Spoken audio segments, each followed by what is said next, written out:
मोतीपुर गांव में चंदू नाम का आदमी रहा करता था। वो अपनी पत्नी मीना के साथ खुशी से जीवन बिताया करता था।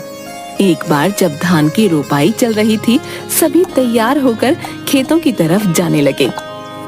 मैं जा रहा हूँ खेत पर, तुम बाद में आ जाना खाना लेके, और भाग्यवान जरा लस्सी भी लेती आना थोड़ा सा। ठीक है, आप जाइए, मैं ले आऊंगी।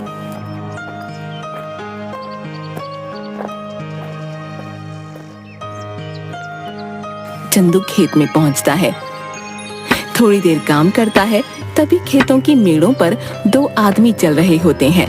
उनमें से एक आदमी छाता लेकर चल रहा होता है। जमींदार करोड़ी मल और उनका मुंशी बाबूलाल।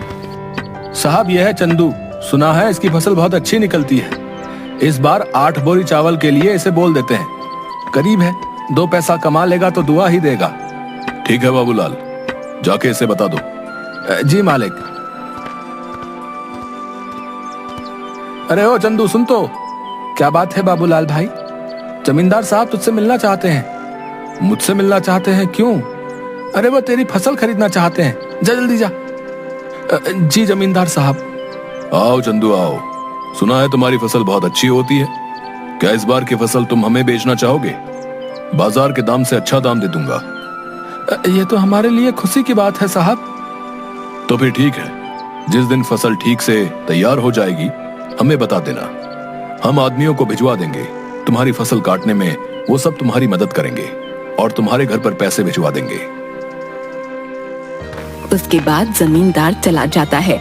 चंदू फिर से खेत में वापस आकर काम करने लगता है। थोड़ी देर बाद मीना वहाँ आ जाती है। सुनिए जी, आ जाइए, आपके लिए खाना लेकर आई हूँ, और हाँ, साथ में लस्सी भी लाई हूँ। आता हूँ। इसके बाद चंदू मीना के पास पहुँच जाता है। लाओ लाओ, बड़ी भूख लगी है। लीजिए। मीना, जमींदार जी आए थे, जानती हो उन्होंने क्या कहा? क्या कहा? उन्होंने कहा कि वो हमारी इस बार की फसल खरीदना चाहते हैं और बाजार से अच्छे दाम भी देंगे। ये तो बड़ी खुशी की बात है। ये सब माता रानी की कृपा से हुआ है। मैं कहती थी ना, एक दिन सब ठीक हो जाएगा। माता रानी करे ऐसा ही हो। इसके बाद दोनों घर चले जाते हैं। इसके बाद चंदू सो जाता है। चंदू शाम को उठा और घर के आंगन में लगी क्यारी से सब्जियां निकाली। मैं ये सब्जी बेच के आता हूँ, ठीक है? सुनिए, आप समय से आ जाइएगा, रात होने से पहले। ठीक है। उसके बाद मंडी में सब्जियां बेचकर वापस आते वक्त एक मछली के ठेले के पास। मछली कैसे दे रहे हो भाई? भाई चंदू सुनो, तुम ये दोनों ले जाओ 100 रुपए में, मुझे जरा जल्दी घर जाना है। ये लो भाई 100 रुपए। आज मीना को कहूंगा मछली के गर्मा गर्म पकौड़े खिला दे। चंदू घर पहुंचा। अरे ओ मीना, कहाँ हो? ये लो मछली। आज पकौड़े खाने का दिल कर रहा है, जरा बना दो। जी हाँ ठीक है, लेकिन पहले आप हाथ मुंह धो लीजिए। इसके बाद मीना मछली पकाने लग गई। अरे वाह, तुम्हारा कोई जवाब नहीं। आहा, क्या पकौड़े बनाए हैं, वाह वाह वाह। इसी तरह कई महीने बीत गए। चंदू के खेतों में सोने की तरह चमकने वाली फसल तैयार हो गई। मीना, मैं खेत में जा रहा हूँ, जमींदार के आदमी पहुँचते ही होंगे। ठीक है। चंदू खेत में गया। चल चंदू, तैयार हो जा, बहुत काम करना बाकी है आज। जमींदार के आदमी वहाँ पहुँच गए। चलिए सब काम पर लग जाते हैं। सेठ ने कहा है जल्दी से सारा काम निपटा कर फसल चंदू के घर पहुंचा देना। सबने मिलकर फसल काटी और 8 बोरियां तैयार कर दी। तभी वहाँ मीना आई। ये क्या, इतनी जल्दी काम भी हो गया? मीना, इसीलिए तो कहते हैं कि एकता में बल है। जो काम मैं अकेला 2 दिन में करता, वो हम 4 लोगों ने मिलकर कुछ ही टाइम में कर दिया। इसके बाद सबने मिलकर बोरियां चंदू के घर तक पहुंचा दी। हम सब कल आके ये बोरियां सेठ के घर ले जाएंगे। चलिए हम चलते हैं। चलो, आज का काम भी खत्म हुआ, बस अब कल का इंतजार है। उसने सारी बोरियां घर में रख दी। तभी आधी रात को चंदू के घर के बाहर कुछ चोर बात करते हुए। सुनो सबके सब, ध्यान से घुसना। अगर हम खाली हाथ लौटे तो सरदार हमें छोड़ेंगे नहीं। सब धीरे धीरे चंदू के घर से सारी बोरियां चुरा कर ले गए। अगली सुबह चंदू की बीवी, सुनिए जी, उठिए ना, देखिए क्या हो गया। क्या हो गया? चंदू उठिए, उठिए ना। क्या बात है भाग्यवान, ऐसा क्या हो गया जो तुमने सारा घर सर पर उठा लिया है? गोदाम से सारी बोरियां चोरी हो गई हैं। क्या चोरी? कहाँ पे? गोदाम में आइए और खुद ही देख लीजिए। हे भगवान, ये क्या हो गया? जमींदार जी के आदमी कभी भी आ सकते हैं। माता रानी, मैंने किसी के साथ कुछ बुरा नहीं किया, फिर भी मेरे साथ ही क्यों? चंदू घर की सीढ़ियों पर बैठ जाता है। चंदू की आंखों से आंसू आ रहे थे। तभी वहां जमींदार के आदमी आ गए। अरे भाई चंदू, बोरियां तैयार है ना? नहीं भाई, कल रात को ही किसी ने अनाज की बोरियां चोरी कर ली हैं। यह क्या कह रहे हैं भाई? जमींदार जी कहीं गुस्सा ना हो जाए। तुम तो उनका गुस्सा जानते हो ना। चलो उनसे बात तो करनी ही पड़ेगी। चलो अब। चंदू बाबूलाल के साथ जमींदार के घर गया। क्या चंदू, तुम सब खाली हाथ क्यों आ रहे हो? जमींदार जी, कल रात को हमारे घर में चोरी हो गई। सुबह देखा तो गोदाम से सारी बोरियां गायब हो चुकी थी। कहीं तुमने किसी और को तो बेहतर दाम के चक्कर में नहीं बेच दी? नहीं जमींदार जी, मैं सच कह रहा हूँ। सेठ जी, एक ही गांव में रहना है हम सब ने। भला झूठ बोल के कितने दिन बच पाऊंगा? ठीक है, लेकिन अगर मुझे पता चला कि तुमने किसी और को दिया है, तब देखना कि मैं क्या करता हूँ। कुछ दिन तक चंदू और मीना दोनों उदास थे। चंदू सब्जियों को बाजार में बेचता और जो भी कमाता उसे बहुत ध्यान से खर्च करता। चंदू खाना खाने बैठा। सुनिए ना, कितने दिन हो गए हमें इस तरह सब्जियां बेचते हुए, लेकिन हमारा घर मुश्किल से चल पा रहा है। घर के भी हालात ठीक नहीं है। हमारा गुजारा सिर्फ सब्जियां बेचकर नहीं हो सकता। पहले तो अनाज बेचकर हम अच्छे खासे पैसे कमा लेते थे, जिसमें साल भर थोड़ा थोड़ा करके घर चल जाता था। लेकिन अब तो हमें अगली फसल के पक जाने तक इंतजार करना होगा। आप बताइए ना, ऐसे कैसे घर चलेगा? मैं जानता हूँ, लेकिन मैं क्या करूँ, समझ नहीं आ रहा। अचानक चंदू थाली में रखा अचार रोटी के साथ खाने लगता है। अरे भाग्यवान, अचार! क्या अचार? क्या मतलब है? मैं आपको अचार की तरह दिखती हूँ? आप मेरे बारे में ये सब सोचते हैं? नहीं भाग्यवान, मैं तो कह रहा था कि हमारी समस्या का समाधान है ये अचार। कैसे?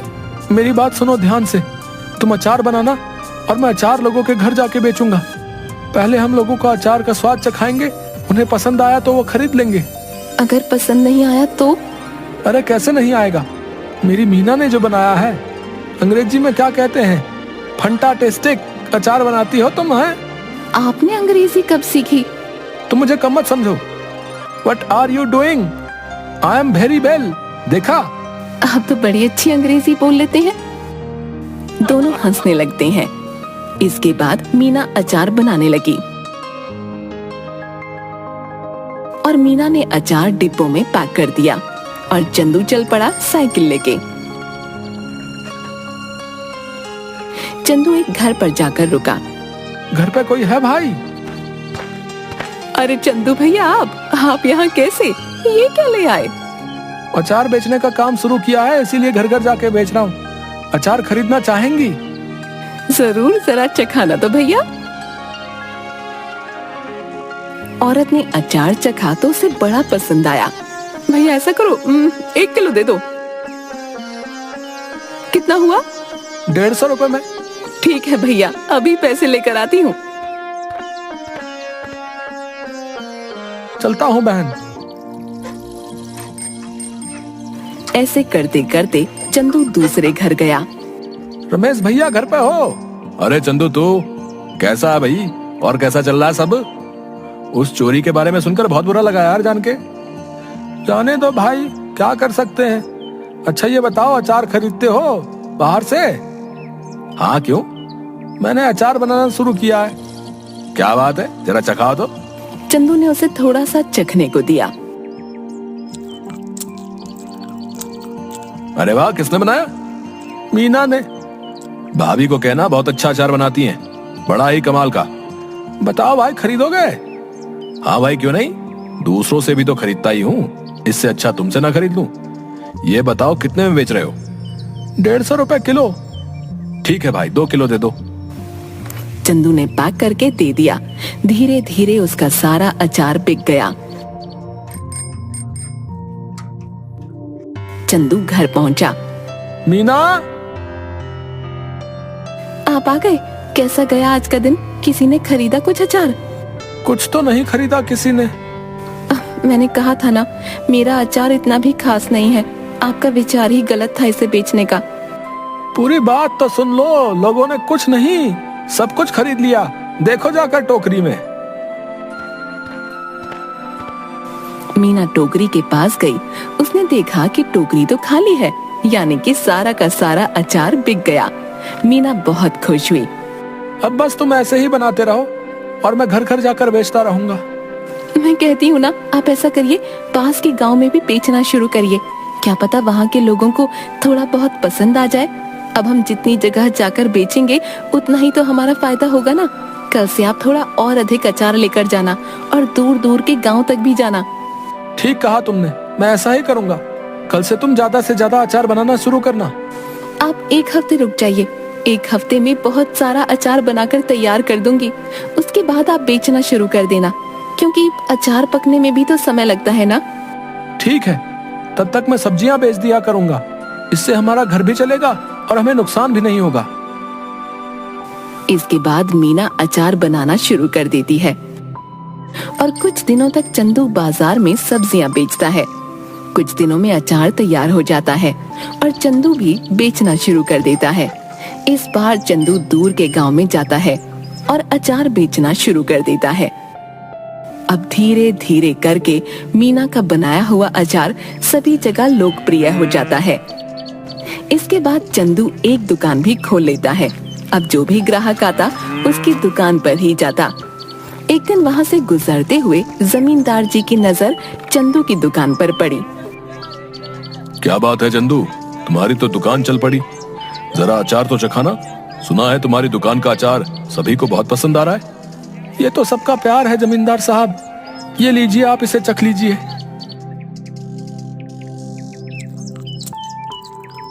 ये तो बड़ा स्वादिष्ट है। ऐसा करो, हमारे घर पर 60 किलो अचार पहुंचा देना। हमारे यहाँ बहुत बड़ा भंडारा है। 1 हफ्ते में हम तुम्हारे घर पर कुछ लोगों को भेज देंगे रात को, इसलिए तुम सारा सामान तैयार रखना। जी जमींदार साहब। रात को जमींदार के लोग चंदू के घर नहीं पहुँचे। रात भी काफी हो गई थी। ऐसा करिए, आप सो जाइए। अगर कोई आया तो हमें पता चल ही जाएगा, तब उठकर उनका सामान उन्हें दे देंगे। तुम ठीक कहती हो, सो जाना चाहिए। क्या पता वो आज ना आए। चलो सो जाते हैं।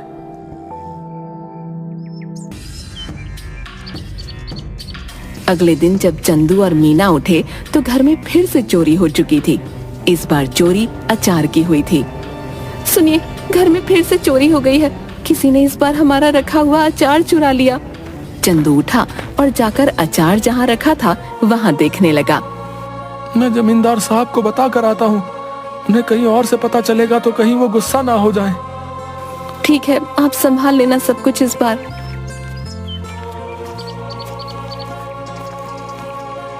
चंदू जमींदार साहब के घर गया।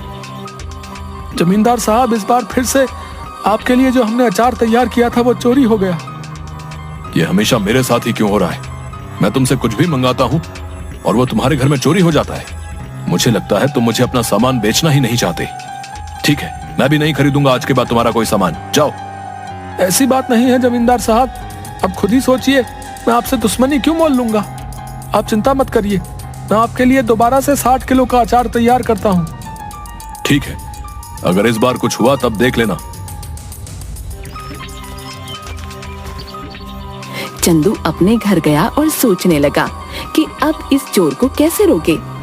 इस बार चंदू ने बहुत सारे मटकों को एक जगह पर रखा और चला गया। अचानक आधी रात को आवाज आई। सारे के सारे चोर दर्द से चिल्ला रहे थे। अब जैसे ही चंदू उस कमरे में गया जहाँ पर अचार रखा हुआ था, तो वहाँ देखा सारे के सारे चोर जमीन में लेटकर चिल्ला रहे थे और अपनी आंखें मल रहे थे। ये क्या कर दिया? कोई बचाओ हमें। पानी दो हमें कोई। अरे हमारी आंखें जल रही हैं।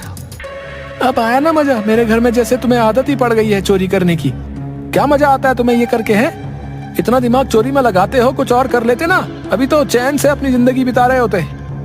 पर नहीं, तुम्हें तो चोरी ही करनी है। लो करो अब। अब चलो बताओ, क्यों कर रहे थे चोरी? ये सब हम अपनी मर्जी से नहीं कर रहे थे, हमें सब करने के लिए बाबूलाल ने कहा था। क्या बाबूलाल? भला उसे क्या जरूरत पड़ गई?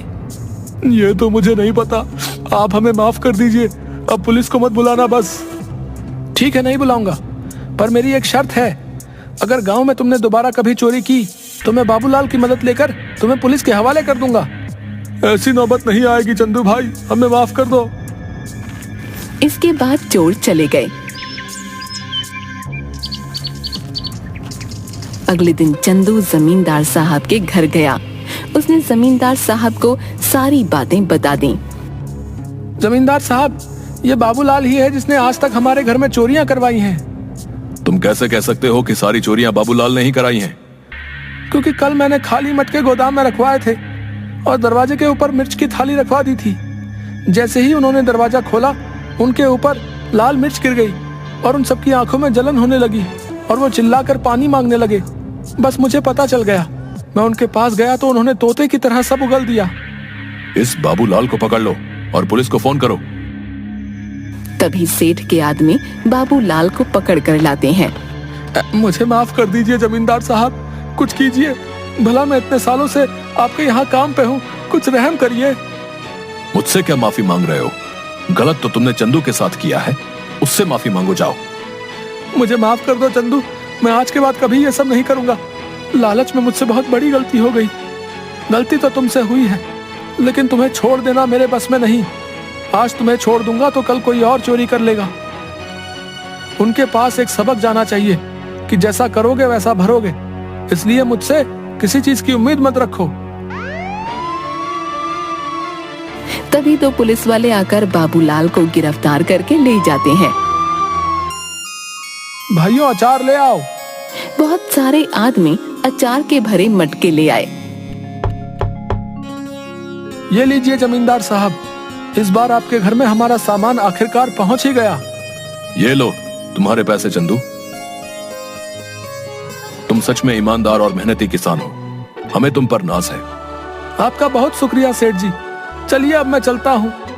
इसके बाद चंदू अपने घर लौट गया और इसके बाद से चंदू के घर में कभी कोई चोरी नहीं हुई और चंदू का काम बहुत अच्छे से चलने लगा।